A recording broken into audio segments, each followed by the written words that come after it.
to know that my son was part of us winning the Super Bowl last year. That made, for me, this second Super Bowl even more satisfying than the first.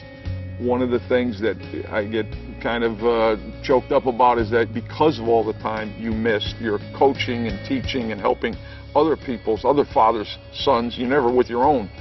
Now I get to see them every day. You say your family's first and football second and what have you, but the reality of it is the job to survive demands incredible hours. But what I tried to do was whenever I did have free time, I made sure that that time was spent not golfing or fishing or anything else, but with them and attending their events and being part of their lives.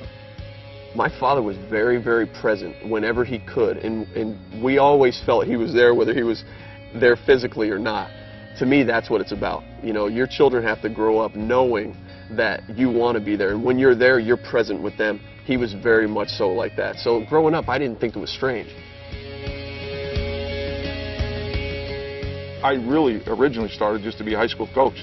I wanted to be like my dad. I thought that was the greatest job in the world. But I know I can affect even these guys who are much further along and, you know, much more cynical, but you can still impact and influence in a positive way. So I still believe even as an adult, I can impact these guys and help them to grow as people as well as football players.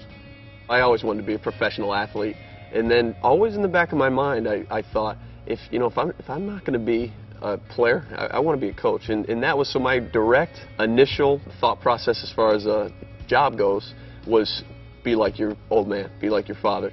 If you're a great coach, and I had some great coaches, you try to help the guy get to the next level, whether it's his development as a young man, athletically, socially, or academically. That to me is what it's all about.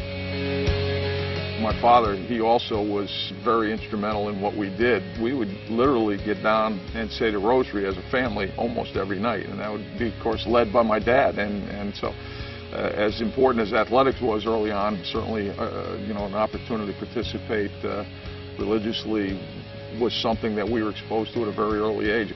It was more just watching him. Seeing how he was and how he prayed and things like that, whether it was at Mass or, when we were praying as a family or whatever it was. But watching him and how he led by example through the Catholic faith and his faith, and knowing that he always had somebody to look up to. That kind of took hold with me as well.